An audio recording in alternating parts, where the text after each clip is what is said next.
Trabahante sa shipping yard na lumos sa baybayon. Bangkay na sa Masapuan. Si Roger Mar Sukal dito nakatutok. Na-retrieve sang Philippine Coast Guard ang nagalutaw nga bangkay sa baybayon sang Jordan Guimaras kahapon sang kagahon.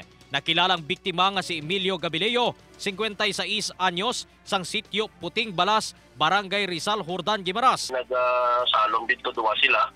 Ang isa ko to yung biktima medyo hindi na naka-ascend. Base sa investigasyon, alas 12:05 sang tungang gabi sang nagsalom ang biktima. Upod kay Roger Ferrer, agod niya magbutang sang kahoy sa ginaobra nga dry dock sang ginakayuhan sang mga barko. Ginkakibot ni Ferrer nga wala na makabutwa ang biktima. Ginsalom pa sini, agod pangitao ng upod, apang wala gid makitaan. Nagpatigayon sang search and rescue operation ng Philippine Coast Guard Jordan Substation. Apang patay ng biktima sa Masapuan matapos ang 3 ka oras. Alas 13 sing kagahon, nakita nila 75 meters mula dito sa may shoreline sang Guimaras. Roger Mar Sukal dito para sa One Western Visayas.